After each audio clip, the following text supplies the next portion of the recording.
അപ്പോൾ ഇന്ന് നമ്മൾ 8ാം ക്ലാസ്സിലെ സംസ്കൃതമാണ് പഠിക്കാൻ പോകുന്നത്. അപ്പോൾ ആദ്യത്തെ യൂണിറ്റിലോട്ട് കിടക്കുകയാണ്. അപ്പോൾ നമ്മൾ ഒന്നാമത്തെ യൂണിറ്റ് ആരണ്യകം എന്ന യൂണിറ്റിനെ കുറിച്ചാണ് പഠിക്കാൻ പോകുന്നത്. ആ യൂണിറ്റിൽ ഫസ്റ്റ് കവിതയാണ്, ഫസ്റ്റ് ചാപ്റ്റർ എന്ന് പറഞ്ഞാൽ ഒരു കവിതയാണ്. ഗ്രാമകന്യക എന്ന് പറഞ്ഞൊരു കവിതയാണ് പഠിക്കാൻ പോകുന്നത്.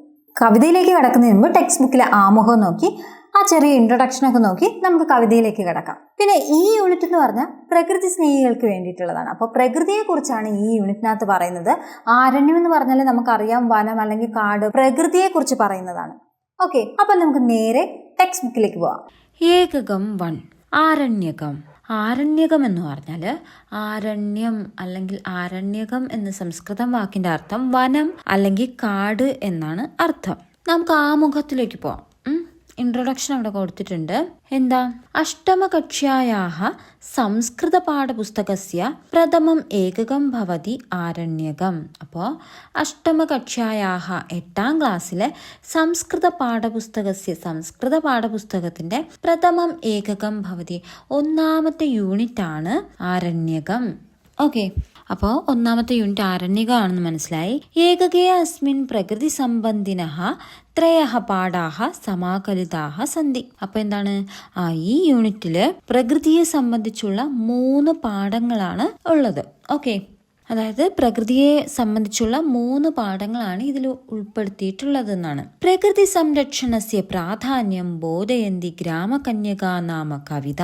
വനവിഭവ സംബന്ധിനി വയമേവ സംരക്ഷകാഃ നാമ കഥ. പ്രകൃതി ദുരന്താൻ പ്രതിപാദയൻ ഇതി വാർത്താഃ ഇതി പാഠശ്ച. ഓക്കെ, അപ്പോൾ ഇതിൽ 3 പാഠങ്ങളുണ്ടെന്ന് പറഞ്ഞു. അത് ആ പാഠങ്ങളാണ് പറയുന്നത്. പ്രകൃതി സംരക്ഷണസ്യ പ്രാധാന്യം ബോധയന്തി, അതായത് പ്രകൃതി സംരക്ഷണത്തിൻ്റെ പ്രാധാന്യം, ഇമ്പോർട്ടൻസ്, ബോധയന്തി ബോധിപ്പിക്കുന്ന ഗ്രാമകന്യക നാമ കവിത, ഗ്രാമകന്യക എന്ന പേരുള്ള കവിതയും, പിന്നെ വനവിഭവ സംബന്ധിനെ വയമേവ സംരക്ഷകാഹ നാമ കഥ. അപ്പോൾ അതായത് വനവിഭവങ്ങളെ സംബന്ധിച്ചുള്ള വയമേവ സംരക്ഷക. അപ്പോൾ എന്താ? നമ്മളാണ് ഇവയുടെ സംരക്ഷകൻ അല്ലെങ്കിൽ കാടിനെ സംരക്ഷകൻ നമ്മളാണ് എന്ന് പേര് കൊടുത്തിട്ടുള്ള ഒരു കഥയുണ്ട്. പിന്നെന്താണ്? പ്രകൃതി ദുരന്താൻ പ്രതിപാദയൻ ഇതി വാർത്താഹ ഇതി പാഠച്ച. അപ്പോൾ അടുത്ത് പ്രകൃതി ദുരന്തത്തെ പ്രതിപാദിച്ചുകൊണ്ടുള്ള ഇതി വാർത്താഹ, ഇതാണ് വാർത്തകൾ എന്നുള്ള ഒരു പാഠഭാഗവും ഉണ്ട്.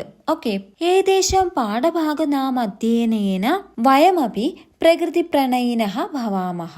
ഓക്കെ, അപ്പോൾ അവിടെ എന്താ പറയുന്നത് വെച്ചാൽ ഈ പാഠഭാഗങ്ങൾ ഏകദേശം പാഠഭാഗാനാം അധ്യയനേന എന്ന് വെച്ചാൽ ഈ പാഠഭാഗങ്ങൾ പഠിക്കുന്നതിലൂടെ വയമപി നമ്മളും എന്താണ്?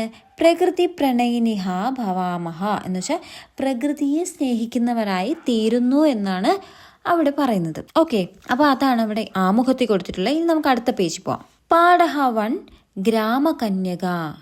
ഗ്രാമകന്യക എന്ന് വെച്ചാൽ എന്താണ്? ഗ്രാമകന്യക അതായത് ഗ്രാമം എന്ന് പറഞ്ഞാൽ നമുക്കറിയാം അല്ലേ, നാട്ടിൻപുറത്തെ പെൺകുട്ടി. കന്യക എന്ന് പറഞ്ഞാൽ എന്താണ്? കല്യാണം കഴിക്കാത്ത പെൺകുട്ടി എന്ന് നമ്മൾ മലയാളത്തിൽ പറയും. അപ്പോൾ ഇത് ഇവിടെ ഉദ്ദേശിക്കുന്നത് നാട്ടിൻപുറത്തെ പെൺകുട്ടി എന്നാണ് ഗ്രാമകന്യക. ഓക്കെ, അപ്പോൾ അവിടെ ഒരു പ്രവേശകം കൊടുത്തിട്ടുണ്ട്. അതായത് ആ ചാപ്റ്ററിനെ കുറിച്ചുള്ളൊരു ഇൻട്രൊഡക്ഷനാണ് അവിടെ കൊടുത്തിട്ടുള്ളത്. അപ്പോൾ നമുക്കത് വായിച്ചു നോക്കാം. പ്രകൃതി സൗന്ദര്യം പ്രകാശയത് ചിത്രം പശ്യതു. അപ്പോൾ എന്താ അവിടെ പറയുന്നത്? പ്രകൃതി സൗന്ദര്യം പ്രകാശിപ്പിക്കുന്ന അല്ലെങ്കിൽ എന്താണ് പ്രതിഫലിപ്പിക്കുന്ന അല്ലെങ്കിൽ വിളിച്ചോതുന്ന ചിത്രം പശ്യതു, ചിത്രം നോക്കൂ. അപ്പോൾ ഈ ടെക്സ്റ്റ് ബുക്കിൽ താഴത്തെ ചിത്രം നോക്കാനാണ് പറയുന്നത്. ചിത്രം നോക്കൂ. സൗന്ദര്യം കഥം പ്രതീയതേ. എന്നിട്ട് എന്താ ചോദിക്കുന്നത്? ആ സൗന്ദര്യം കഥം പ്രതീയതേ, എന്താണ്? നിങ്ങൾക്ക് എങ്ങനെ അനുഭവപ്പെടുന്നു? ആ സൗന്ദര്യം നിങ്ങൾക്ക് എങ്ങനെ അനുഭവപ്പെടുന്നു എന്നുള്ളൊരു ചോദ്യമാണ് അവിടെ. ഓക്കെ, തസ്യ സംരക്ഷണം അസ്മാഭിഹി കരണീയം ഖലു. അപ്പോൾ എന്താണ്? തസ്യ സംരക്ഷണം. അപ്പോൾ ആ പ്രകൃതിയുള്ള ഇങ്ങനെയുള്ള ആ പ്രകൃതിയുടെ സൗന്ദര്യം അവിടെ കണ്ടില്ലേ? ആ പ്രകൃതിയുടെ സൗന്ദര്യം എന്ന് പറഞ്ഞ് നോക്കിക്കേ, നല്ല ഭംഗിയില്ലേ ആ പിക്ചർ നോക്കിക്കേ. എന്താണ്? മലിനമൊന്നും അല്ലാത്ത നല്ല ഒരു പക്ക ഒരു ഗ്രാമപ്രദേശം. അപ്പോൾ ഇത്തരത്തിലുള്ള ആ പ്രകൃതിയെ ഭംഗിനെ തസ്യ സംരക്ഷണം അവയെ സംരക്ഷിക്കുന്നത് അസ്മാഭിഹി കരണീയം ഖലു. അപ്പോൾ എന്താണ്? അസ്മാഭിഹി നമ്മുടെയും കടമയല്ലേ അത് സംരക്ഷിക്കുക എന്നുള്ളത്, ഇതുപോലെ കാക്കുക എന്നുള്ളത് നമ്മുടെ കടമയല്ലേ എന്നാണ് പറയുന്നത് അല്ലേ, നമ്മുടെ കടമയാണ് എന്നാണ് പറയുന്നത്.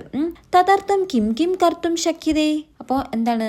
തദർത്ഥം അതിനു വേണ്ടിയിട്ട് കിം കിം കർത്തും ശക്യതേ എന്ന് വെച്ചാൽ എന്താണ്, എന്തൊക്കെ അപ്പോൾ അതിനായിട്ട് നമുക്ക് എന്തെല്ലാം ചെയ്യാൻ കഴിയുമെന്നാണ് അവിടെ ചോദിക്കുന്നത്. ഓക്കെ. പ്രകൃതി സംരക്ഷണ പ്രതിപാദികാം കാഞ്ചൻ കവിതാം പഠാമഹ. ഓക്കെ. അപ്പോൾ പ്രകൃതി സംരക്ഷണ പ്രതിപാദികാം, അപ്പോൾ പ്രകൃതി സംരക്ഷണത്തെക്കുറിച്ച് പ്രതിപാദിക്കുന്ന അല്ലെങ്കിൽ പറയുന്ന എന്താണ്, കാഞ്ചന. ഓക്കെ. അപ്പോൾ ഈ കാഞ്ചന കവിതാം പഠാമഹ, അപ്പോൾ നമുക്ക് ആ പ്രകൃതി സംരക്ഷണത്തെക്കുറിച്ച് പറയുന്ന ഒരു കവിത നമുക്ക് പഠിക്കാം എന്നാണ് അവിടെ പറയുന്നത്. ഓക്കെ. വീണ്ടും നമുക്ക് ആമുഖം കൊടുത്തിട്ടുണ്ട്. അപ്പോൾ ആ കവിതയുടെ തന്നെ ഒരു ഇൻട്രൊഡക്ഷൻ കണ്ടിന്യൂഷനാണ്. എന്താ ആമുഖത്തിൽ പറയുന്നത്? അസ്മാൻ പരിതഃ അവലോകയാമഹ ചേത് പ്രകൃതേഹ മനോഹാരിതാം ആസ്വദിതും ശക്യതേ. അപ്പോൾ എന്താണ്? അസ്മാൻ പരിതഃ, അപ്പോൾ നമ്മുടെ പരിതഃ ചുറ്റും, അവലോകയാമഹ, അപ്പോൾ അവലോകിച്ചാൽ അല്ലെങ്കിൽ ഒന്ന് കണ്ണോടിച്ചാൽ, നമ്മുടെ ചുറ്റും ഒന്ന് കണ്ണോടിച്ചാൽ, ചേത് പ്രകൃതേഹ മനോഹാരിതാം ആസ്വാദിതും ശക്യതേ, അപ്പോൾ എന്താണ്? നമ്മുടെ പ്രകൃതിയുടെ മനോഹാരിത നമുക്കൊന്ന് ആസ്വദിക്കാൻ കഴിയുമെന്നാണ് പറയുന്നത്, നമ്മുടെ ചുറ്റും ഒന്ന് കണ്ണോടിച്ചാൽ. ഓക്കെ. സൂര്യോദയം, മന്ദമാരുത എന്ന് വെച്ചാൽ എന്താണ്? ഇളം കാറ്റ്. മേഘവർഷണം എന്ന് പറഞ്ഞാൽ എന്താണ്? മഴമേഘങ്ങൾ അല്ലേ. പിന്നെ ഋതവഹ എന്ന് വെച്ചാൽ ഋതുക്കൾ, അതായത് നമ്മുടെ സീസൺ, കാലങ്ങൾ. ഇത്യവം സർവമഭി പ്രകൃതേഹ ലാവണ്യം പ്രകാശേതി. അപ്പോൾ എന്താണ്? ഇത്യവം ഇവയെല്ലാം സർവമഭി, അപ്പൊ സർവം എന്ന് വെച്ചാൽ എല്ലാം, അപ്പൊ ഇവയെല്ലാം കൂടെ എന്താണ്? പ്രകൃതേഹ ലാവണ്യം പ്രകാശേതി. പ്രകൃതിയുടെ ലാവണ്യം എന്ന് വെച്ചാൽ സൗന്ദര്യം അല്ലെങ്കിൽ ഭംഗി പ്രകാശേതി, അതായത് പ്രകാശിപ്പിക്കുന്ന അല്ലെങ്കിൽ വെളിപ്പെടുത്തുന്നവയാണ് എന്നാണ്. അപ്പോൾ ഇതെല്ലാം നമുക്ക് പ്രകൃതിയുടെ ഭംഗി കാണിക്കുന്ന സംഭവങ്ങളാണെന്നാണ് പറയുന്നത്. തദനുഭൂയ മഹാന്തഃ കവയഃ കാവ്യരചനാം അകുർവൻ. ഓക്കെ എന്ന് വെച്ചാൽ അപ്പോൾ തദനുഭൂയ, അപ്പോൾ അത് അനുഭവിച്ചിട്ടാണ് മഹാന്തഃ കവയഃ, എന്താണ്? മഹാന്മാരായ കവികൾ കാവ്യരചനാം അകുർവൻ, അത് എന്ന് വെച്ചാൽ കാവ്യങ്ങൾ രചിച്ചിട്ടുള്ളത് എന്നാണ് പറയുന്നത്. അപ്പോൾ ഈ ഒരു പ്രകൃതി ഭംഗിയൊക്കെ കണ്ടറിഞ്ഞിട്ടാണ് നമ്മുടെ മഹാന്മാരായ കവികൾ കാവ്യങ്ങൾ രചിച്ചിട്ടുള്ളതെന്നാണ് അവിടെ പറയുന്നത്. ഓക്കെ. താദൃശ്യാഹ പരിസ്ഥിതേഹ സംരക്ഷണം സമേഷാം ദായിത്വമേവ ഖലു. അപ്പോൾ എന്താണ്? താദൃശ്യാഹ, അപ്പോൾ അത്തരത്തിലുള്ള പരിസ്ഥിതേഹ സംരക്ഷണം, അപ്പോൾ ഇത്തരത്തിലുള്ള ഈ പരിസ്ഥിതിയെ സംരക്ഷിക്കുക എന്നുള്ളത് സമേഷാം എല്ലാവരുടെയും ദായിത്വമേവ ഖലു. എന്താണ് ദായിത്വം എന്ന് വെച്ചാൽ ഉത്തരവാദിത്വം, നമ്മുടെ എല്ലാവരുടെയും റെസ്പോൺസിബിലിറ്റിയാണ് ഇതെല്ലാം, നമ്മുടെ ഈ പ്രകൃതിയെ സംരക്ഷിക്കുക എന്നുള്ളത് എന്നാണ് അവിടെ പറയുന്നത്. അതുകൊണ്ട് തത് പ്രതിപാദികാം കവിതാം പഠാമഹ, അപ്പം അതുകൊണ്ട് അത് പ്രതിപാദിക്കുന്ന കവിതകൾ നമുക്ക് പഠിക്കാം. അപ്പോൾ അത് പ്രതിപാദിക്കുന്ന ഒരു കവിത നമുക്ക് വായിക്കാം എന്നാണ്, അതിനെക്കുറിച്ചുള്ളൊരു കവിതയാണ് ഇവിടെ ഇപ്പുറത്ത് പറയുന്നത്. ഓക്കെ. അപ്പോൾ അടുത്ത പേജിലേക്ക് പോവാം. അവിടെ നമുക്ക് ഒരു പിക്ചറൊക്കെ തന്നിട്ടുണ്ട്, ഒരു വില്ലേജ് അല്ലേ.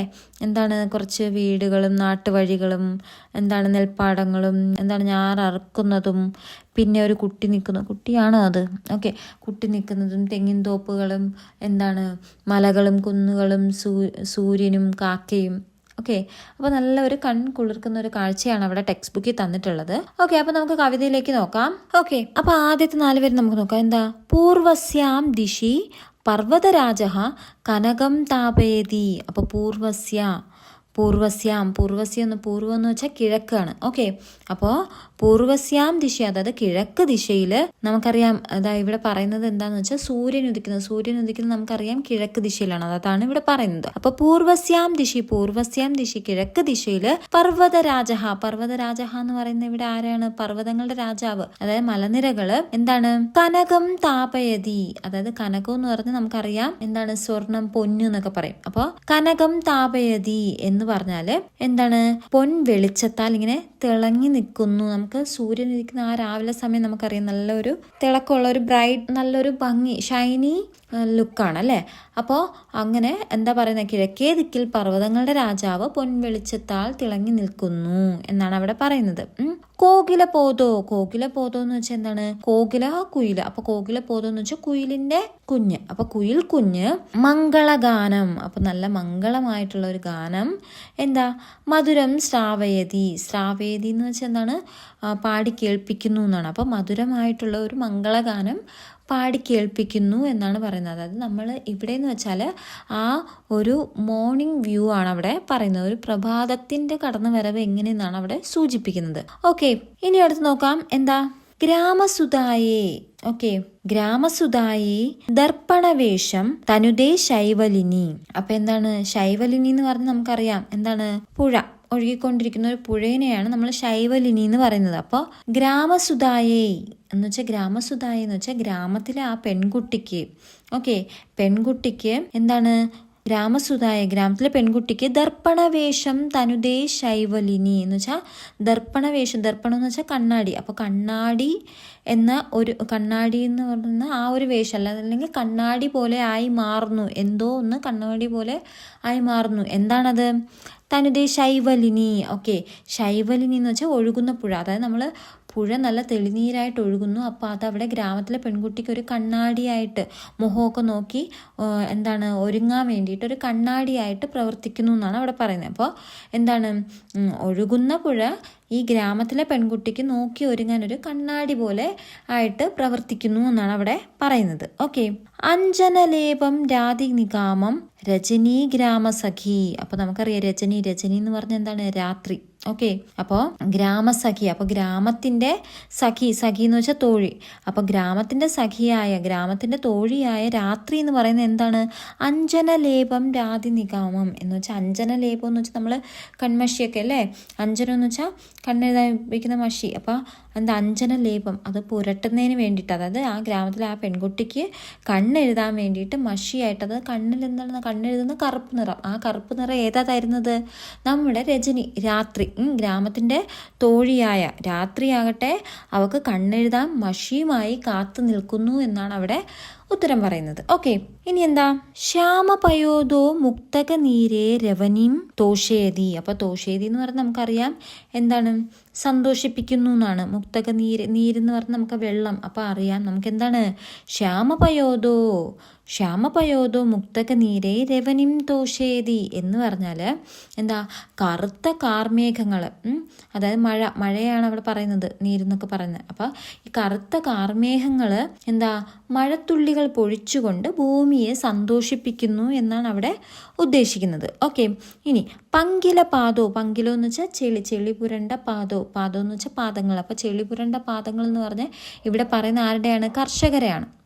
ഓക്കെ, കർഷകൻ, വയലിൽ പണിയെടുക്കുന്ന ആ കർഷകരുടെ. അപ്പോൾ അവർ ഇങ്ങനെ പണിയെടുത്ത ആ പാദങ്ങളുമായിട്ട് നിൽക്കുന്ന അവർ ഈ ഗ്രാമത്തെ എന്താണ്, സ്വർഗ്ഗതുല്യമാക്കുകയാണ്. അതായത് നമ്മൾ അറിയാം ഗ്രാമത്തിൽ പോയാൽ ഗ്രാമത്തിൽ കൂടുതലും കൃഷിപ്പണിക്കാരൊക്കെ ആയിരിക്കും.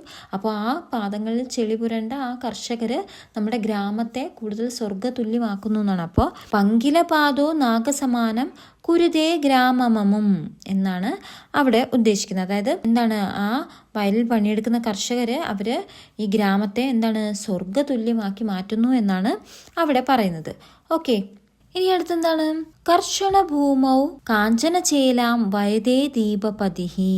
അപ്പോൾ എന്താണ് പറയുന്നത്, കർഷണ ഭൂമോ, കർഷണ ഭൂമോ എന്ന് വെച്ചാൽ നേരത്തെ കർഷകൻ ഉഴുതുമറിക്കുന്നു എന്നൊക്കെ പറഞ്ഞില്ലേ. അപ്പോൾ ആ ഉഴുതുമറിച്ച ആ ഒരു കൃഷിഭൂമി, ആ കൃഷിഭൂമിയിൽ കാഞ്ചനചേലാം വയതേ ദീപപതിഹി. അപ്പോൾ ദീപപതിഹി എന്ന് പറഞ്ഞാൽ ഇവിടെ എന്താണ്, സൂര്യനെയാണ് ഉദ്ദേശിക്കുന്നത്. അപ്പോൾ ഈ സൂര്യൻ എന്ന് പറഞ്ഞാൽ എന്താണ്, ഉഴുതുമറിച്ച ഈ കൃഷിഭൂമിയിൽ സൂര്യൻ എന്താണ്, വയതേ ദീപപതിഹി കാഞ്ചനചേലാം. ഓക്കെ, അപ്പോൾ അവിടെ എന്ന് വെച്ചാൽ സ്വർണ്ണ വസ്ത്രം, ഇങ്ങനെ ചേല എന്ന് വെച്ചാൽ വസ്ത്രം, അതായത് സ്വർണ്ണ രശ്മികൾ, അതായത് സൂര്യപ്രകാശം വന്ന് പതിക്കുന്നു. അതിനെയാണ് അവിടെ പറയുന്നത് എന്താ, ഉഴുതുമറിച്ച കൃഷിഭൂമിയിൽ സൂര്യൻ തൻ്റെ സ്വർണ്ണ വെളിച്ചം വിരിക്കുന്നു എന്നാണ് അവിടെ ഉദ്ദേശിക്കുന്നത്. ഓക്കെ, അപ്പോൾ അടുത്തെന്താണ്, അതായത് വെയിൽ വന്ന് പതിക്കുന്നു എന്നാണ്, സൂര്യപ്രകാശം വന്ന് പതിക്കുന്നു എന്നാണ് അവിടെ മീനിങ്. ഓക്കെ, അത് കാവ്യാത്മകമായിട്ട് കവി എഴുതിയിരിക്കുന്നതാണ്. ഇനി സൗരഭവാഹോ എന്ന് പറഞ്ഞാൽ സൗരഭ്യം വഹിച്ചു കൊണ്ടുപോകുന്ന, അല്ലെങ്കിൽ സുഗന്ധം പരത്തുന്നു എന്നുള്ളതാണ്. എന്താണ്, മാധവമാല്യം ധരണീം ധാരയതി. ഓക്കെ, അപ്പോൾ മാധവമാല്യം, വസന്തകാലത്തെ മാല ചാർത്തിയതുപോലെ എന്താണ്, ഭൂമി, ധരണീം എന്ന് പറഞ്ഞാൽ ഭൂമി എന്താണ്, സുഗന്ധം പരത്തുന്നു എന്നാണ് അവിടെ അതിൻ്റെ അർത്ഥം പറയുന്നത്. ഓക്കെ, ഇനി എന്താണ്, അപ്പോൾ എന്താ, സർവമശേഷം യജ്ഞസമേതം വസുധാം ഭൂഷയതി.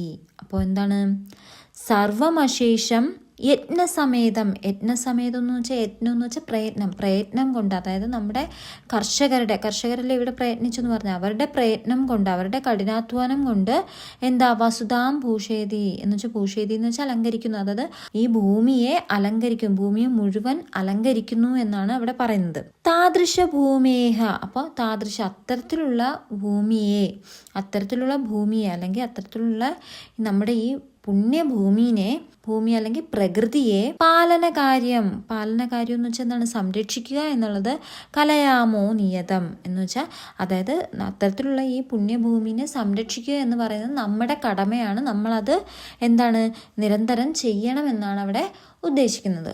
ഓക്കെ, അപ്പോൾ ഇത്രയാണ് നമ്മുടെ കുഞ്ഞി കവിത. ഇനി നമുക്ക് നേരെ ആക്ടിവിറ്റീസിലോട്ട് കിടക്കാം. ഓക്കെ, ഇനി നമുക്ക് പദച്ഛേദത്തിലേക്ക് കിടക്കാം. ഓക്കെ, അപ്പോൾ അവിടെ ഒന്നാമത്തെ വാക്ക് എന്താ തന്നിട്ടുള്ളത്? കോകില പോതോ മംഗളഗാനം. അപ്പോൾ കുഞ്ഞിൻ്റെ മംഗള ഗാനം എന്നാണ്. ഓക്കെ, അപ്പോൾ ഇവിടെ നിങ്ങൾ ശ്രദ്ധിക്കേണ്ട ആ കോകില പോതോ ഓയിൽ അവസാനിക്കുകയാണെങ്കിൽ അതിന് നമ്മൾ എങ്ങനെ എഴുതാം? കോകില പോതഹ എന്നെഴുതാം. ഓക്കെ, അപ്പോൾ അത് പിരിച്ചെഴുതുമ്പോൾ എങ്ങനെ വരും? കോകില പോതഹ അധികം മംഗളഗാനം. ഓക്കെ, അങ്ങനെയാണെങ്കിൽ അതേ മോഡലാണ് അടുത്ത്. എന്താണ്? ശ്യാമ പയോദോ. അപ്പോൾ എന്താ വരും? ദോ. അപ്പോൾ അവിടെ എന്ത് ചെയ്യാം? ശ്യാമ പയോദഹ അധികം എന്താണ്? മുക്തക നീര്. 3 വാക്കുകൾ ചേരുന്നുണ്ട്. മുക്തക നീരൈഹ എന്താ? രവനിം എന്നുള്ളതിന് നമുക്ക് എങ്ങനെ എഴുതും? അത് പിരിച്ചെഴുതുക. അവിടെ 3 വാക്കുകൾ ചേർന്നാണ് ഇതുണ്ടായിട്ടുള്ളത്. അടുത്ത ഏതാണ്? അവനിം. അപ്പോൾ ശ്യാമ പയോദഹ അധികം മുക്തക നീരൈഹ പിന്നെ അവനിം അധികം അവനിം. ഓക്കെ, ഇനി പങ്കില പാദോ നാഗസമാനം. അപ്പോൾ പങ്കില പാദോ എന്ന് വരുമ്പം പങ്കില പാദഹ അധികം നാഗസമാനം. ഓക്കെ, അടുത്ത് സൗരഭവാഹോ എന്ന് പറയുമ്പോൾ സൗരഭവാഹ അധികം മാധവമാല്യം. ഓക്കെ, കലയാമോ. അപ്പോൾ എന്താണ്? കലയാമഹ അധികം നിയതം എന്ന് കിട്ടും. ഓക്കെ, അപ്പോൾ ഇത് ഈസി ആയിട്ട് ചെയ്യാൻ പറ്റും. നിങ്ങൾ ആ ഓ എന്ന് പറഞ്ഞ് അവിടെ സ്പ്ലിറ്റ് ചെയ്ത് ഹാ എന്ന് എഴുതിയാൽ മതി. പിന്നെ എന്താണ്, നമ്മൾ എത്ര വാക്കുകൾ കൂടി ചെന്നിട്ടുണ്ടെന്ന് നോക്കിയാൽ മതി. ഓക്കെ, ഇനി അടുത്ത് വിഗ്രഹ. അപ്പോൾ എന്താണ്? വിഗ്രഹിച്ചെഴുതാനാണ്. സമാസപദം അല്ലേ? അപ്പോൾ അതായത് അതിൻ്റെ അർത്ഥം നമുക്ക് കറക്റ്റ് അർത്ഥം കിട്ടുന്ന രീതിയിൽ വാക്യമായിട്ട് എഴുതുന്നതാണ് വിഗ്രഹ. ഓക്കെ, ഒന്നാമത്തെ എന്താ? പർവ്വതരാജ എന്ന് പറഞ്ഞാല് പർവ്വതേഷു രാജ എന്ന് വെച്ചാൽ പർവ്വതങ്ങളുടെ രാജാവ് എന്നാണ് അതിൻ്റെ അർത്ഥം. ഓക്കെ, പർവ്വതങ്ങളുടെ രാജാവിനെയാണ് പർവ്വതരാജ എന്ന് പറയുന്നത്. ഓക്കെ, ഇനി അടുത്ത് കോകില പോതഹ നേരത്തെ നമ്മൾ പറഞ്ഞു കുയിലിന്റെ കുഞ്ഞ്. അപ്പൊ അതെങ്ങനെ എഴുതും? കോകിലസ്യ പോതഹ ഇന്റെ. അപ്പൊ കോകിലസ്യ പോതഹ കോകില പോതഹ. ഓക്കെ, കുയിലിന്റെ കുഞ്ഞ്. അടുത്ത് ഗ്രാമസുതായേ. അപ്പൊ എന്താ? ഗ്രാമ ഏവ സുത തസ്യേ. അപ്പൊ അതിന്റെ അർത്ഥം എന്താന്ന് വെച്ചാൽ ഗ്രാമത്തിന്റെ മകൾക്ക് എന്നുള്ള ഒരർത്ഥമാണ് അവിടെ തരുന്നത്. ഓക്കെ, ഗ്രാമത്തിന്റെ മകൾക്ക് എന്ന് പറയുന്നതാണ് ഗ്രാമസുതായേ. ഓക്കെ, ഇനി അടുത്ത ഗ്രാമസഖി എന്ന് വെച്ചാൽ എന്താ എഴുതാം? ഗ്രാമസ്യ സഖി, ഗ്രാമത്തിന്റെ തോഴിയാണ് ഗ്രാമസഖി എന്ന് പറയുന്നത്. മുക്തക നീരൈഹ എന്ന് പറഞ്ഞാൽ എന്താണ്? മുക്തകം ഈവ നീരം എത്തൈഹ. ഓക്കെ, അപ്പൊ അതായത് എന്താണ്? മുക്തകം ഈവ നീരം, അതായത് മുത്തുപോലെയുള്ള ആ മഴത്തുള്ളികളെയാണ് മുക്തക നീരൈഹ എന്ന് പറയുന്നത്. ഓക്കെ, ഇനി പങ്കിലപാദഹ എന്ന് പറഞ്ഞാൽ നമ്മൾ നേരത്തെ പറഞ്ഞു ചെളി പുരണ്ട പാദങ്ങളോട് കൂടിയ ആൾ. അപ്പോൾ അതിന് നമ്മുടെ കർഷകനെയാണ് പറയുന്നത്. ഓക്കെ, പങ്കിലൗ പാദോ യസ്യ സഹ, അതായത് കർഷക. ഓക്കെ, കർഷകനെയാണ് പറയുന്നത്. എന്താ? പങ്കിലൗ പാദോ യസ്യ സഹ. ഓക്കെ, ചെളി നിറഞ്ഞ പാദങ്ങളോട് കൂടിയവൻ ആരാണോ അദ്ദേഹത്തിനെയാണ് പങ്കില പാദഹ എന്ന് പറയുന്നത്. ഇവിടെ നമ്മുടെ കർഷകനെയാണ് അവിടെ ഉദ്ദേശിക്കുന്നത്. ഓക്കെ, ഇനി ദീപപതിഹി എന്ന് വെച്ചാൽ ദീപാനാം പതിഹി എന്ന് വെച്ചാൽ എന്താണ്? ദീപാനാം പതിഹി എന്ന് വെച്ചാൽ എന്താ? ദീപം നമുക്കറിയാം, വിളക്ക്, വെളിച്ചങ്ങളുടെ നാഥൻ എന്നാണ് എന്താ ദീപപതിഹി എന്ന് പറയുന്നത്. അടുത്ത് സൗരഭവാഹ എന്ന് വെച്ചാൽ എന്താണ്? അതായത് സൗരഭം നമുക്കറിയാം സുഗന്ധം, വാഹഹ വഹിക്കുന്ന, അപ്പൊ സുഗന്ധം വഹിക്കുന്ന അല്ലെങ്കിൽ സുഗന്ധം പരത്തുന്നത് എന്നാണ്. ഓക്കെ, അപ്പൊ അതെങ്ങനെയാ പറയുന്നത്? സൗരഭം വഹതി യഹ സഹ. അപ്പൊ എന്താണ്? സൗരഭം സുഗന്ധം വഹിക്കുന്ന എന്താണോ അതിനെയാണ് നമ്മൾ സൗരഭവാഹ എന്ന് പറയുന്നത്. ഇനി മാധവമാല്യം. മാധവമാല്യം എന്ന് പറഞ്ഞാൽ എന്താണ്? മദോഹ ഇതം മാധവം തസ്യ മാല്യം. അപ്പോൾ എന്താണ്?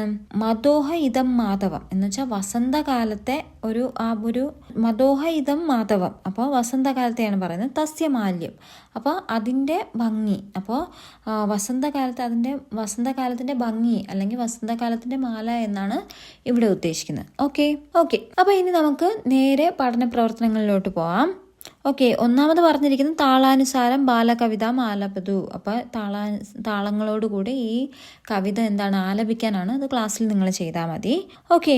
ഇനി നമുക്ക് അടുത്ത പ്രവർത്തനം നോക്കാം. എന്താ തന്നിരിക്കുന്നത്? അധോദത്തേൻ ആശയേൻ യുക്തം കവിതാഭാഗം ചിത്വാ ലിഖതു. അധോദത്തേൻ ആശയേന യുക്തം കവിതാഭാഗം. അപ്പോൾ താഴെ കുറച്ച് ആശയങ്ങൾ തന്നിട്ടുണ്ട്.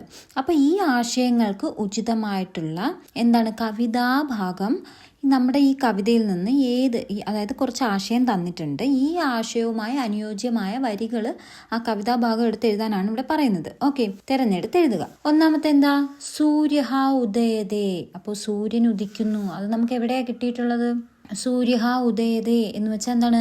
സൂര്യൻ ഉദിക്കുന്നു എന്നുള്ളത് അത് നമ്മൾ പഠിച്ചു. അത് നമ്മുടെ ആ കവിതയിൽ ആദ്യം തന്നെ കൊടുത്തിട്ടുണ്ടായിരുന്നു അല്ലേ? എന്താണ്? പൂർവസ്താം ദിശി പർവ്വതരാജഃ കനകം താപയതി. പൂർവസ്താം ദിശ, അതായത് കിഴക്ക് ഭാഗത്താണ് സൂര്യൻ ഉദിക്കുന്നത്. അപ്പൊ ആ ഒരു ആശയം തരുന്ന പാഠഭാഗം എന്ന് പറഞ്ഞാൽ ഈ വരികൾ എഴുതിയാൽ മതി. ഓക്കെ. ആ പൂർവസ്താം തൊട്ട് താപയതി വരെ എഴുതിയാൽ മതി. അടുത്ത രണ്ടാമത്തെ എന്താണ്? ഗ്രാമേ നിർമ്മലാ നദി പ്രവഹതി. അതായത് ഗ്രാമത്തിൽ ഒരു നിർമ്മലാ നദി എന്ന് വെച്ചാൽ നിർമ്മലമായ ഒരു ക്ലീൻ ആയിട്ടുള്ള ഒരു ശുദ്ധമായ നദി ഒഴുകുന്നു എന്നാണ് അവിടെ പറഞ്ഞിരിക്കുക. അപ്പോൾ അതെവിടെ നമ്മൾ പഠിച്ചായിരുന്നു? അത് കവിത എവിടെയാ? അത് കുറച്ചുകൂടെ താഴത്തോട്ട് വരുമ്പോൾ അത് അവിടെ കിടപ്പുണ്ട്.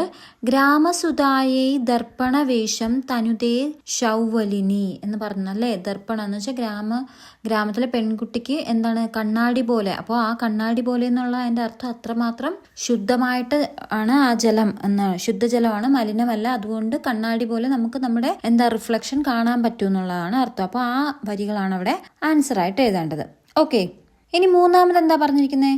മേഘാഹ കാലേ കാലേ വർഷന്തി. അപ്പൊ മേഘങ്ങള് കാലേ കാലേ വർഷന്തി എന്ന് പറഞ്ഞാൽ എന്താണ്? ടൈം ടു ടൈം അതായത് മേഘങ്ങൾ കാലങ്ങളോളം എന്താണ്? മഴ പെയ്യിക്കുന്നു.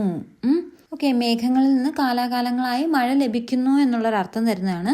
അപ്പോൾ അതെവിടെയാണ്? അത് തൊട്ടടുത്ത പേര പോലെ തന്നിരിക്കുന്ന അവിടെ എന്താണ്? ശ്യാമപയോദോ മുക്തക നീരൈരവനിം തോഷേതി എന്നുള്ളത്. അപ്പോൾ അവിടെ എന്താ? അതാണ് അവിടെ ആൻസർ ആയിട്ട് വരുന്ന പാഠഭാഗം. ഓക്കെ. ഇനി അടുത്ത നാലാമത്തെ എന്താണ്? കർഷകഃ ഗ്രാമം സമൃദ്ധം കരോതി. ഓക്കെ. കർഷകൻ ഗ്രാമത്തെ സമൃദ്ധമാക്കുന്നു എന്ന് പറഞ്ഞ് നമ്മൾ നേരത്തെ പഠിച്ചു അല്ലേ? ചേറുള്ള കാലുകളോടെ കർഷകൻ എന്താണ്? ആ ജോലിയൊക്കെ ചെയ്ത് ഗ്രാമത്തെ സമൃദ്ധിയിലേക്ക് കൊണ്ടുവരുന്നു എന്ന് പറഞ്ഞു. അപ്പോൾ അതെവിടെയാണ് വരുന്നത്? പങ്കിലപാദം എന്നൊക്കെ പറഞ്ഞ്. അപ്പം നോക്കിക്കേ, ആ പോയം നോക്കിക്കേ. തൊട്ട് അടുത്ത 2 വരികളായിട്ട് വരുന്നുണ്ട്. പങ്കിലപാദോ നാഗസമാനം കുരുതേ ഗ്രാമമമും. ഓക്കെ. അപ്പോൾ അതാണ് അതിൻ്റെ ആൻസർ ആയിട്ട് വരുന്ന പാഠഭാഗം. ഇനി അടുത്ത ഏതാണ്? 5ാമത്തെ നോക്കിക്കേ. സൂര്യപ്രകാശേ കേദാരഃ സുവർണശോഭയാ രാജന്തേ. അപ്പോൾ എന്താ? സൂര്യപ്രകാശേ എന്ന് വെച്ചാൽ സൂര്യപ്രകാശത്തിൽ കേദാരാഹ എന്ന് വെച്ചാൽ എന്താണ്? പാടങ്ങൾ എന്നൊക്കെ പറയാം അല്ലേ? അല്ലെങ്കിൽ കേദാരങ്ങൾ, പാടങ്ങൾ എന്ന് പറയുന്നത് സുവർണശോഭയാ രാജന്തേ. അപ്പോൾ എന്താ? തിളങ്ങുകയാണ്. അതായത് ഗോൾഡൻ കളർ, സ്വർണത്തെ പോലെ തിളങ്ങുന്നു, വെട്ടി തിളങ്ങുന്നു എന്നാണ് അവിടെ പറയുന്നത്. അപ്പോൾ അതിൻ്റെ അർത്ഥം തരുന്ന വാക്ക് ഏതാണ്? തൊട്ടപ്പുറത്തെ പേജിലുണ്ട്. എന്താണ്? കർഷണ ഭൂമോ കാഞ്ചന ചേലാം വയതേ ദീപപതിഹി. അപ്പോൾ സൂര്യൻ്റെ സൂര്യനാണെങ്കിൽ സൂര്യൻ്റെ ആ സ്വർണ്ണ കളർ കൊണ്ടുള്ള ഒരു ചേല ഉടുപ്പിച്ചതുപോലെയാണ് കർഷകന്റെ ഭൂമി എന്ന് പറഞ്ഞ അർത്ഥം തരുന്ന ആ വരികളാണ് അതിൻ്റെ ആൻസർ ആയിട്ട് വരുന്ന പാഠഭാഗം.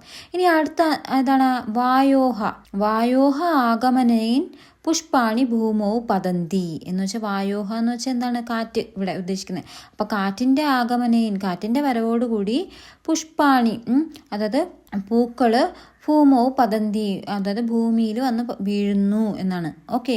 അപ്പോൾ അതെവിടെ തരുന്നത്? നമ്മൾ അതായത് ആ സുഗന്ധം പരത്തുന്നു എന്നൊക്കെ പഠിച്ചത് അല്ലേ? അപ്പോൾ സൗരഭവാഹോ മാധവമാല്യം ധരണിം ധാരയതി എന്ന് പറയുന്ന തൊട്ട് വരുന്ന ആ വരികളാണ് അതുമായിട്ട് ബന്ധപ്പെട്ട പാഠഭാഗം. ഇനി അവസാനത്തെ നോക്കിക്കേ. പ്രകൃതി സംരക്ഷണം കുർമഹ എന്ന് വെച്ചാൽ എന്താണ്? പ്രകൃതി സംരക്ഷണം ചെയ്യണം, അല്ലെങ്കിൽ പ്രകൃതിയെ നമ്മൾ സംരക്ഷിക്കണം എന്ന് പറയുന്ന അർത്ഥം വരുന്ന അവസാനത്ത്, ആ കവിതയുടെ അവസാനം അങ്ങനെ പറഞ്ഞാണ് നിർത്തുന്നത് അല്ലേ. അപ്പോൾ എന്തോ എഴുതാം? താദൃശ ഭൂമേഹ പാലന കാര്യം കലയാമോ നിയതം. അപ്പോൾ ഇത്തരത്തിലുള്ള ഈ ഭൂമിയെ നമ്മൾ സംരക്ഷിക്കുക എന്ന് പറയുന്നത് നമ്മുടെ കടമയാണ് എന്ന് പറഞ്ഞ് ഉള്ളതാണ്. ഓക്കെ, അപ്പോൾ ആ ഒരു വരിയാണ് ഇവിടുത്തെ പാഠഭാഗം. Okay, clear. ഇനി അടുത്ത ക്വസ്റ്റ്യൻ, കവിതാം പഠിത്വ ക്രിയാപദാനി സഞ്ചിനോതു. ഓക്കെ, എന്താ പറഞ്ഞേ? കവിതാം പഠിത്വ ക്രിയാപദാനി സഞ്ചിനോതു താനുപയുജ്യ നൂതനവാക്യാനി രചയതു. അപ്പം എന്ന് വെച്ചാൽ കവിത വായിച്ച് അതിലെ ക്രിയാപദങ്ങൾ, ഓക്കെ, വെർബ് ഏതാണെന്ന്, വെർബുകൾ ഏതൊക്കെയാണെന്ന് കണ്ടെത്തുകയാനും പിന്നെ അതുപയോഗിച്ച് പുതിയ വാക്യങ്ങൾ നിർമ്മിക്കാനുമാണ് പറയുന്നത്. ഓക്കെ, നമ്മളടുത്ത് വെർബ് എഴുതാനാണ് പറഞ്ഞിട്ടുള്ളത്. ഓക്കെ, അപ്പോൾ ഏതൊക്കെ നമുക്ക് അതിനകത്തുനിന്ന് കുറേ കിട്ടുന്നുണ്ട്. താപേതി പറയാം, എന്ന് വെച്ചാൽ വെർബ് എടുത്തെഴുതാൻ. താപയതി, ശ്രാവയതി, തനുതി. അതായത് താപയതി എന്ന് വെച്ചാൽ ചൂട് പിടിപ്പിക്കുന്നു, അല്ലെങ്കിൽ പ്രകാശിപ്പിക്കുന്നു എന്നർത്ഥമുണ്ട്. ശ്രാവയതി എന്ന് വെച്ചാൽ എന്താണ്? കേൾപ്പിക്കുന്നു. ക്രിയാപദങ്ങൾ. ഓക്കെ, അടുത്ത തനുതേ. തനുതേ എന്ന് വെച്ചാൽ പരത്തുന്നു, അല്ലെങ്കിൽ വ്യാപിപ്പിക്കുന്നു, സുഗന്ധം പരത്തുന്നു എന്നൊക്കെ പറയില്ലേ. തോഷയതി, സന്തോഷിപ്പിക്കുന്നു എന്നുള്ളത്. ധാരയതി, ധരിക്കുന്നു അല്ലെങ്കിൽ താങ്ങുന്നു എന്നൊക്കെ പറയുന്നത്. പിന്നെന്താണ്? കുരുതേ വരും, കുരുതേ ചെയ്യുന്നു. വയതേ, നെയ്യുന്നു എന്നൊക്കെ ഉള്ള അങ്ങനെ കുറച്ച് വാക്കുകളൊക്കെ ഇതിനകത്തുണ്ട്. ഇതിൽ നമ്മൾ എടുത്തിട്ട് അതിലെ ക്രിയാപദങ്ങൾ കണ്ടെത്തുക മാത്രം പോരാ, അവ ഉപയോഗിച്ച് വാക്യങ്ങൾ എഴുതാനാണ് പറയുന്നത്. ഓക്കെ, അപ്പോൾ നമുക്ക് നോക്കാം. താപേതി. താപേതി എന്ന് പറഞ്ഞാൽ എന്താണ്? താപേതി, ചൂട് പിടിപ്പിക്കുന്നു എന്നൊക്കെ പറയും. ഓക്കെ, അത് വെച്ച് നമുക്കൊരു പുതിയ വാക്യം എങ്ങനെ ഉണ്ടാക്കാം? എന്താണ്? സൂര്യ സംസാരം താപേതി എന്ന് വെച്ചാൽ സൂര്യൻ സംസാരം എന്ന് വെച്ചാൽ ലോകത്തെ ചൂട് പിടിപ്പിക്കുന്നു, അല്ലെങ്കിൽ പ്രകാശിപ്പിക്കുന്നു, അല്ലെ ചൂട് ഉണ്ടാക്കുന്നു എന്ന് നമുക്ക് എഴുതാം. ഇനി അടുത്ത് എന്താ എഴുതാം? ശ്രാവേതി. ശ്രാവേതി കേൾപ്പിക്കുന്നു എന്നാണ്. അപ്പോൾ അതിനെങ്ങനെ എഴുതാം? ഒരു സെന്റൻസ് എങ്ങനെ എഴുതാം? മാതാ ബാലകം കഥാം ശ്രാവേതി. അപ്പോൾ എന്താണ്? മാതാ അമ്മ, ബാലകം കുട്ടിയെ, കഥാം ശ്രാവേതി കഥ കേൾപ്പിക്കുന്നു. ഓക്കെ, കഥ പറഞ്ഞു കൊടുക്കുന്നു, അപ്പോൾ കഥ കേൾപ്പിക്കുന്നു, അതാണ് അവിടെ വെർബ്. ഓക്കെ, ഇനി അടുത്ത് തനുതേ. തനുതേ എന്ന് വെച്ചാൽ എന്താണ്? തനുതേ എന്ന് വെച്ചാൽ വ്യാപിപ്പിക്കുന്നു അല്ലെങ്കിൽ പരത്തുന്നു എന്നൊക്കെ പറയില്ലേ. അപ്പോൾ അവിടെ നമുക്ക് എന്താണ്? ഒരു പുതിയ വാക്യം എഴുതണം. നൂതന വാക്യം എന്ത് എഴുതാം? ചന്ദ്രിക രാത്രോ പ്രകാശം തനുതേ. ചന്ദ്രിക. ചന്ദ്രിക എന്ന് പറഞ്ഞാൽ എന്താണ്? നമ്മുടെ ചന്ദ്രൻ, നിലാവ്. നിലാവ് രാത്രോ, രാത്രിയിൽ, പ്രകാശം തനുതേ, പ്രകാശം പരത്തുന്നു എന്ന് നമുക്ക് പറയാം അല്ലേ.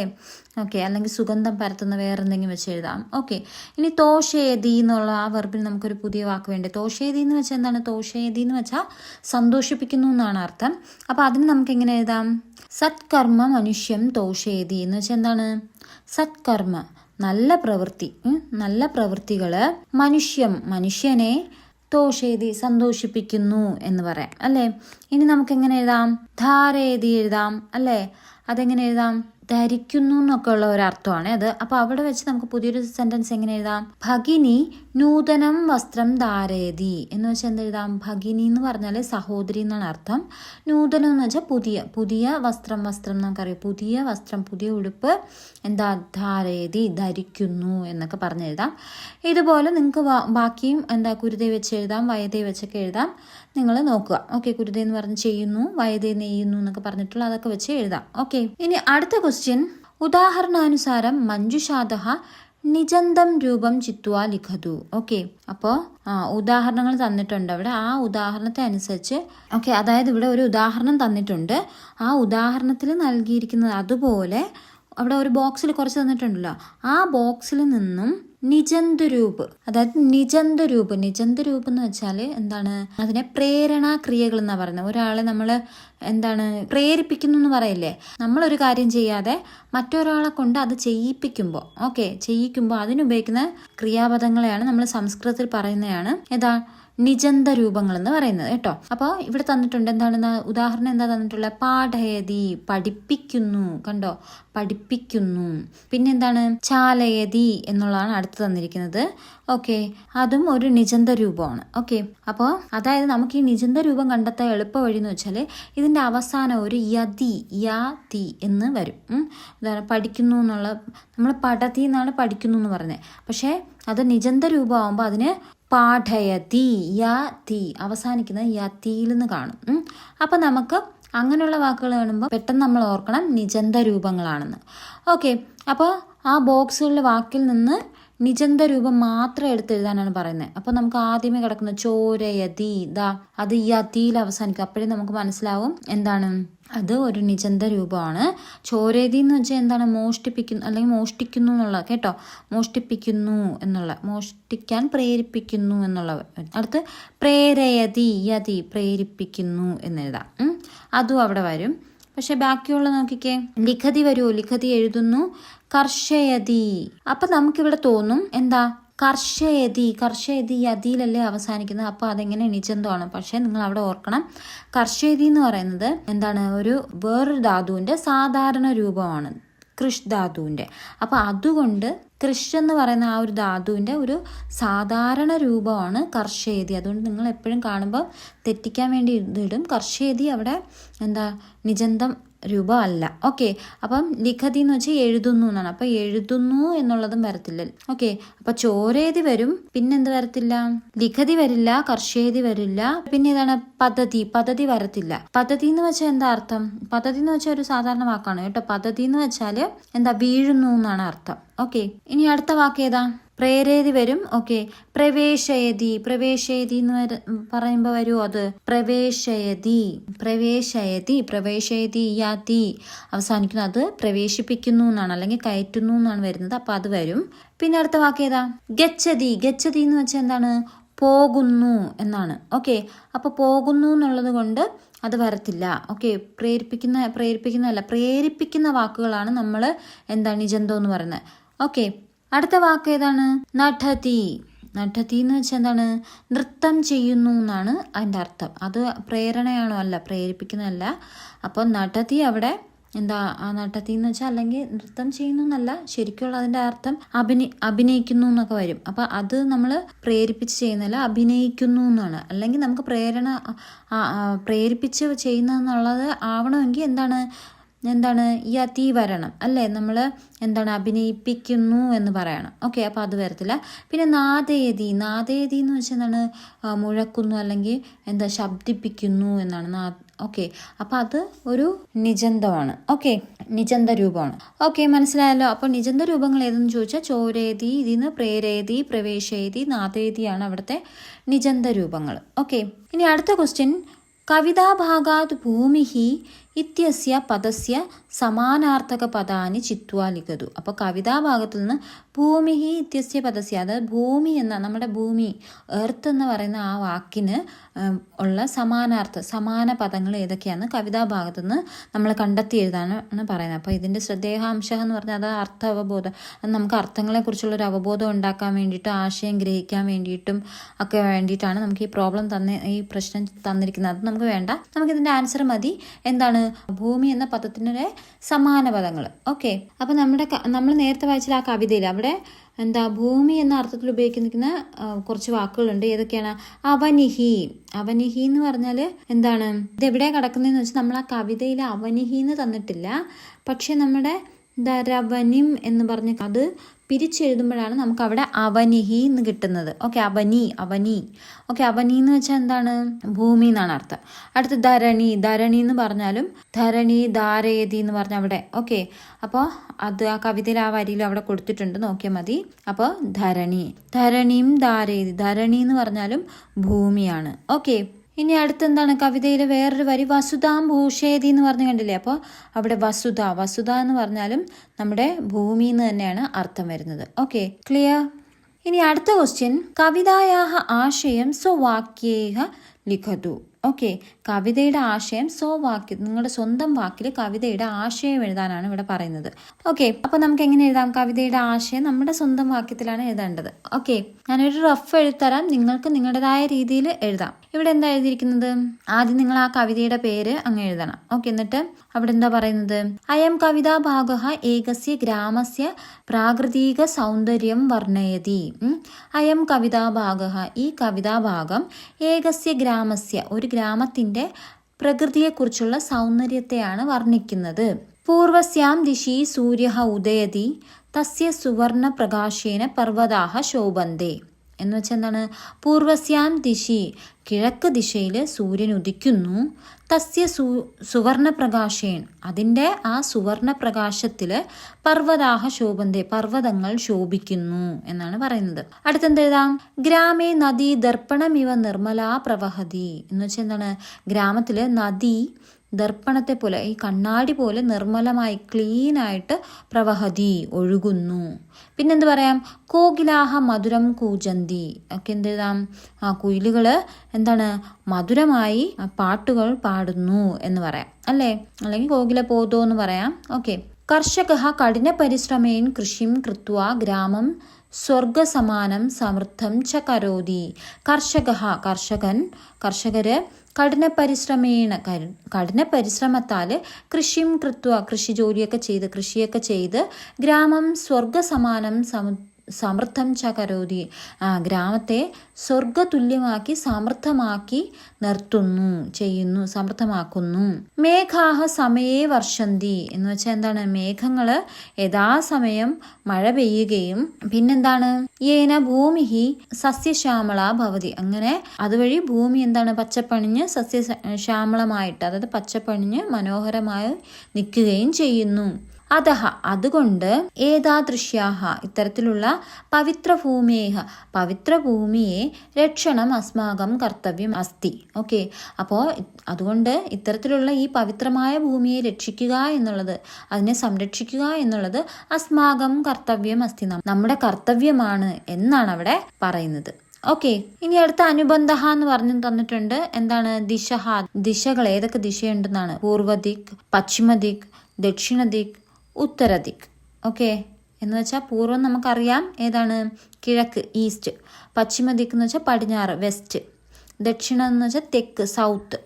ഉത്തരദിക്ക് എന്ന് വെച്ചാൽ വടക്ക്, നോർത്ത് എന്നാണ്. ഓക്കെ. ഇനി അടുത്ത ഋതുക്കൾ, സീസൺസ് തന്നിട്ടുണ്ട്. നമുക്കറിയാം 6 ഋതുക്കളാണുള്ളത്. ഷഡ് ഋതു. ഓക്കെ. അവ ഏതൊക്കെയാണ്? ഒന്ന് വസന്തം എന്ന് വെച്ചാൽ പൂക്കാലം, സ്പ്രിംഗ് സീസൺ അല്ലേ. അടുത്ത് ശിശിരഹ എന്ന് വെച്ചാൽ എന്താണ്? നമ്മുടെ എന്താണ്?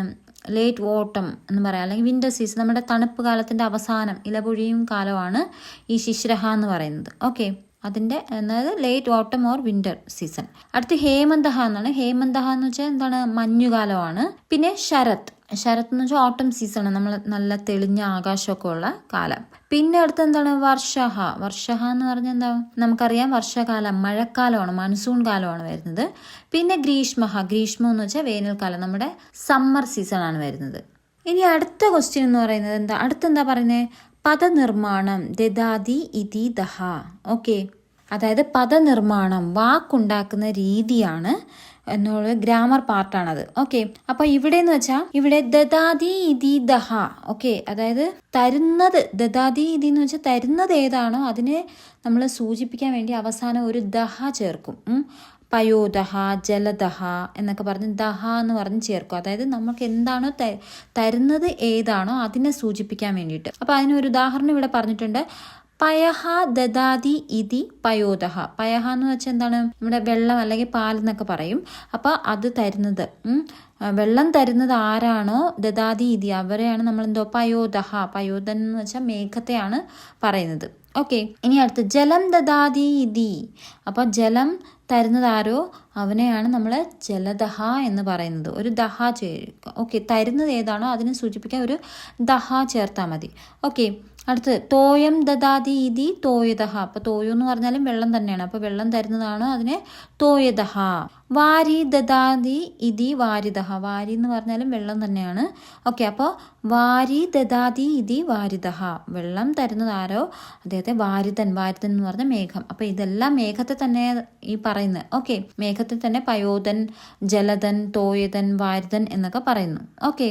അതായത് ജലശബ്ദസ്യ പര്യായ പദേൻ സഹ ദഹ ഇതി യോജിതേ ചേത് മേഘ ഇത്യർത്ഥകം പദം ലഭ്യത. അതായത് ജലശബ്ദസ്യ, ജലം, വെള്ളം എന്ന് പറയുന്ന അർത്ഥം തരുന്ന ആ വാക്കുകളുടെ പര്യായ പദങ്ങളുടെ കൂടെ അവസാനം ദഹ എന്ന് ചേർത്താൽ, എന്ന് യോജിപ്പിച്ചാൽ അത് മേഘമാണ് എന്നാണ് അതിൻ്റെ അർത്ഥം. എന്നാണ് നമുക്ക് അതിൻ്റെ അർത്ഥം എന്ന് പറഞ്ഞാണ് അവിടെ തരുന്നത്. ഓക്കെ. ഇനി അടുത്ത് എന്താണ് ധാതുരൂപാണി, അതും ഗ്രാമർ പാർട്ട് തന്നെയാണ്. ധാതുരൂപാണി എന്ന് പറഞ്ഞാൽ നമുക്കറിയാം ക്രിയാരൂപങ്ങളാണ്. ഓക്കെ, ക്രിയാരൂപങ്ങളാണ്. അതായത് ഈ വേർബ്സ് ഒക്കെ എന്താ പേഴ്സൺസ്, അതായത് ഡിഫറെൻറ്റ് പേഴ്സൺസിലും പിന്നെ നമ്പേഴ്സ് വരുമ്പോഴും എങ്ങനെ മാറുന്നു എന്ന് ഇവിടെ കാണിക്കുന്നതാണ്. ഓക്കെ, അപ്പോൾ ഇതിവിടെ പ്രസന്റ് ടെൻസ് ആണ് ഇവിടെ നൽകിയിരിക്കുന്നത്. തപ് സന്താപേ എന്ന് വെച്ചാൽ എന്താണ്, ചൂടാക്കുക അല്ലെങ്കിൽ പ്രകാശിപ്പിക്കുക. പ്രസന്റ് ടെൻസ് ആണ് ഇവിടെ തന്നിരിക്കുന്നത്. അപ്പോൾ എന്താണ്, അപ്പോൾ അതിനകത്ത് പ്രഥമ പുരുഷഹയിൽ താപേതി എന്ന് വരും, ചൂടാക്കുന്നു എന്ന് വരും. താപേതഹ എന്ന് പറയുമ്പോൾ 2 പേര് ചൂടാക്കുന്നത്, ആ നമ്പർ വരുമ്പോഴുള്ള വ്യത്യാസമാണ്. 2 പേരാകുമ്പോൾ താപേതഹ. അപ്പോൾ താപയന്തി എന്ന് പറഞ്ഞാൽ പലർ, കുറേ പേര് വരുന്നു. ഓക്കെ, പ്ലൂറലായി. ഇനി മധ്യമ പുരുഷഹ എന്ന് പറഞ്ഞാൽ അത് സെക്കൻഡ് പേഴ്സൺ ആണ്. അത് എന്താ, താപയസി എന്ന് പറഞ്ഞാൽ നീ ചൂടാക്കുന്നു, താപയസി നീ ചൂടാക്കുന്നു എന്ന് പറയും. അപ്പോൾ 2 പേരാണെങ്കിൽ എന്താണ്, താപയതഹ നിങ്ങൾ 2 പേർ ചൂടാക്കുന്നു എന്ന് പറയും. അപ്പോൾ കുറേ പേരുണ്ടെങ്കിൽ എന്ത് ചെയ്യും, താപയത് നിങ്ങൾ എല്ലാവരും എന്നുള്ള അർത്ഥത്തിന്. അടുത്ത ഉത്തമ പുരുഷഹ എന്ന് പറയുമ്പോൾ എന്താ, അതും ഫസ്റ്റ് പേഴ്സൺ, താപയാമി ഞാൻ ചൂടാക്കുന്നു, ഫസ്റ്റ് പേഴ്സൺ ഞാൻ ചൂടാക്കുന്നു എന്നാണ്. അപ്പോൾ താപയാവഹ എന്ന് വെച്ചാൽ ഞങ്ങൾ 2 പേര്. അപ്പോൾ ഞങ്ങൾ എല്ലാവരും എന്ന് പറയുമ്പോൾ എന്താണ്, താപയാമഹ എന്ന് പറയാം. ഓക്കെ, ഇനി അടുത്ത രണ്ടാമത് എന്താ, രാധാനെ. രാധാനെ എന്ന് വെച്ചാൽ നൽകുക അല്ലെങ്കിൽ തരിക എന്നുള്ള ഒരു അർത്ഥം തരുന്നതാണ്. അപ്പോൾ പ്രഥമ പുരുഷയിൽ രാധി, രാധഹ. രാധി എന്ന് വെച്ചാൽ നൽകുന്നു എന്നുള്ളതാണ്. അപ്പോൾ രാധി നൽകുന്നു, രാധഹ രാധി. മധ്യമ പുരുഷയിൽ വരുമ്പോൾ രാസി, രാധഹ രാധ. ഉത്തമ പുരുഷ എന്ന് വെച്ചാൽ രാമി, രാവഹ രാമഹ എന്ന് പറഞ്ഞു. ഓക്കെ, അടുത്ത നാമരൂപാണി. നാമരൂപങ്ങളാണ് പറയുന്നത്. ഓക്കെ, ഇപ്പോൾ എന്താണ്, ദിശാശബ്ദ്, ദിക്കുകൾ. ഇതെന്ന് പറഞ്ഞാൽ ഷകാരാന്ത സ്ത്രീലിംഗ ശബ്ദമാണ്. അപ്പോൾ ഷിൽ അവസാനിക്കുന്നത്, എൻഡിങ് ഇൻ ഷ്. ഓക്കെ, അപ്പോൾ ഇതിന്റെ പ്രഥമ. ഓക്കെ, പ്രഥമ, ദ്വിതീയ, തൃതീയ, ചതുർത്ഥി, പഞ്ചമി, ഷഷ്ടി, സപ്തമി, സംബോധന പ്രഥമ അങ്ങനെയൊക്കെ വരുമ്പോൾ ഓരോന്നും എങ്ങനെയെന്നാണ്. ഓക്കെ, അപ്പോൾ ദിക്ക്, ദിശ, ദിക്കെന്ന് എന്താണ്, ദിക്കെന്ന് പറയും നമ്മൾ.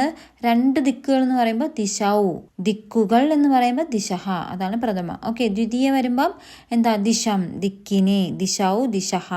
അടുത്ത തൃതീയ എന്ന് വെച്ചാൽ, അതായത് ദ്വിതീയ എന്ന് വെച്ചാൽ ഒരു ഒബ്ജക്റ്റിനെയാണ് കേട്ടോ, മറ്റത് സബ്ജക്റ്റിനെ. ഇനി തൃതീയ എന്ന് പറയുമ്പോൾ ബൈ അല്ലെങ്കിൽ വിത്ത് എന്നാണ് അർത്ഥം. അപ്പം ദിക്കിനാൽ എന്നൊക്കെ പറയുമ്പോൾ ദിശ, ദിക്ഭ്യാം, ദിക്ഭി എന്നൊക്കെ, ദിക്ഭിഹി എന്നൊക്കെ പറയാം. അടുത്ത ചതുർത്ഥിയിൽ വരുമ്പോൾ ഫോർ, വേണ്ടി എന്നുള്ളൊരു. ഓക്കെ, അപ്പോൾ എന്താ, അതിനായി, ദിക്കിനായി എന്നൊക്കെ പറയുമ്പോൾ ദിശേ എന്നൊക്കെ പറഞ്ഞിട്ട് അവിടെ കുറച്ച് വാക്ക് കൊടുത്തിട്ടുണ്ട്. അതിൽ പഞ്ചമിയിൽ വരുമ്പോൾ ഫ്രം എന്ന് പറയുമ്പോൾ ഇൽ നിന്നും എന്ന് പറയാം. അപ്പം ദിക്കിൽ നിന്ന് എന്ന് പറയുന്നതിന് ദിശഹ എന്താണ്, ബാക്കി അതുപോലെ കൊടുത്തിട്ടുണ്ട്. ഷഷ്ടി എന്ന് പറയുമ്പോൾ ഓഫ് വെച്ചിട്ട്, ഓഫ് എന്ന് വെച്ചാൽ OF. ഓക്കെ, ഓഫ് എന്നുള്ള ഒരു അർത്ഥം തരുന്നത്. അപ്പം ദിശഹ ദിക്കിൻ്റെ, ഓഫ് എന്ന് പറയുന്നത് ദിക്കിൻ്റെ, ദിശോഹ ദിശാം എന്നൊക്കെ പറഞ്ഞിട്ട്. പിന്നെ സപ്തമിയാണ്, സപ്തമിയിൽ വരുന്നിട്ട് ഇൻ അല്ലെങ്കിൽ ഓൺ, പുറത്തുനിന്നുള്ളൊക്കെ അർത്ഥം, അതായത് ദിക്കിൽ എന്ന്. ഓക്കെ, ദിശി, ദിശോഹ, ദിക്ഷു എന്നൊക്കെ. അടുത്ത സംബോധന പ്രഥമയാണ്, അതായത് വിളിക്കുകയാണ്, സംബോധന ചെയ്യുന്നത്. അപ്പോൾ കോളിംഗ്, അപ്പോൾ നമ്മളവരെ വിളിക്കുമ്പോൾ ഹേ ദിക് എന്നൊക്കെ, ഹേ ദിശോ, ഹേ ദിശഹ എന്നൊക്കെ പറഞ്ഞ് വിളിക്കുന്ന പോലെ, അല്ലയോ എന്നൊക്കെ പറഞ്ഞ് വിളിക്കത്തില്ല, അതാണ് സംബോധന പ്രഥമ അവിടെ പറയുന്നത്. ഓക്കെ, ഇനി അടുത്ത വ്യാകരണ വിശേഷ, വ്യാകരണത്തിന്റെ പ്രത്യേകത, അതിനെക്കുറിച്ച് പറയാം. വിശേഷ, അതായത് ഇവിടെ പർവ്വതരാജഹ. ഓക്കെ, അവിടെ എന്താ പറയുന്നത്, പർവ്വതരാജ ഇത്യത്ര സമാസാന്തസ്യ രാജൻ ശബ്ദസ്യ അകാരന്തവത് രൂപം ലഭത്തെ. രാജാ ഹസ്സഖി ഫ്യഷ്ടച്ച് ഇതി സൂത്രേണ. ഓക്കെ, അതായത് ഇവിടെ പർവ്വതരാജ ഇവിടെ സമാസ നിയമപ്രകാരം രാജൻ എന്ന ശബ്ദം ഇവിടെ അകാരാന്തമായിട്ട് മാറി രാജഹ എന്ന ഒരു രൂപം കൈവരിക്കുന്നു എന്നാണ് അവിടെ പറഞ്ഞിരിക്കുന്നത്. അത് ജസ്റ്റ് നിങ്ങൾ ഒന്ന് മനസ്സിലാക്കിയാൽ മതി. ഓക്കെ, ഇനി അടുത്ത് കോശഹ എന്ന് പറഞ്ഞാൽ എന്താണ്, നമുക്കറിയാം, നീ കണ്ടു പര്യായ പദമൊക്കെ തരുന്നത് അല്ലേ. അവിടെ കുറച്ച് പര്യായങ്ങൾ തന്നിട്ടുണ്ട്. ഓക്കെ, ഏതാണ്, ഒന്ന് ദിക്ക്, അതായത് അവിടെ എല്ലാം ദിക്ക് എന്ന അർത്ഥം വരുന്ന വാക്കുകളാണ് അതിനകത്ത് തന്നിട്ടുള്ളത്. അതിനകത്ത് കകൂപ്, കാഷ്ട, ആശ, ഹരിത്തച്ഛ, അതൊക്കെ എന്താ, ദിക്കിൻ്റെ അർത്ഥം വരുന്ന വാക്കുകൾ എന്നാണ് പറയുന്നത്. ഇനി അടുത്ത വാക്ക് ഏതാണ്, ശൈവലിനി എന്ന് പറഞ്ഞാൽ നമുക്കറിയാം നദി. അപ്പോൾ നദിയുടെ പര്യായ പദങ്ങളാണ് അതിനകത്ത് കിടക്കുന്നത്. എന്താ, തരങ്കിണി, തടിനി, ഘ്രാതിനി, ധുനി, ഇതൊക്കെ അവിടെ എന്താണ്? നദി എന്നുള്ളതിൻ്റെ പര്യായ പദങ്ങളാണ്. ഓക്കെ, ഇനി അടുത്ത എന്താണ്? അവനിഹി. അവനിഹി എന്ന് പറഞ്ഞാൽ നമുക്കറിയാം ഏതാണ്? അവനി, ഭൂമിയുടെ പര്യായ പദങ്ങളാണ്. ഓക്കെ, ഭൂമിയുടെ പര്യായ പദങ്ങളാണ് ഗോത്ര, കൂ, പൃഥിവി, പിന്നെ പൃഥ്വി എന്നുണ്ട് അതിനകത്ത്, ക്ഷമ, മേദിനി, മഹി എന്നുള്ളതെല്ലാം ഭൂമി എന്ന അർത്ഥം വരുന്നതാണ് അവിടെ കൊടുത്തിട്ടുള്ളത്.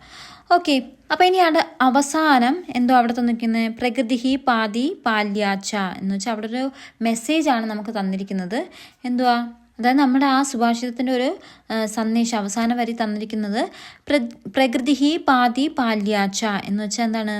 അതായത് അവിടെ അർത്ഥം എന്ന് വെച്ചാൽ നമ്മൾ പ്രകൃതി നമ്മളെ സംരക്ഷിക്കുന്ന പോലെ തിരിച്ച് പ്രകൃതിയെ സംരക്ഷിക്കേണ്ടത് നമ്മുടെ ഒരു കടമയാണ് എന്നുള്ളൊരു സന്ദേശം തന്നുകൊണ്ടാണ് ആ ചാപ്റ്റർ തീർക്കുന്നത്.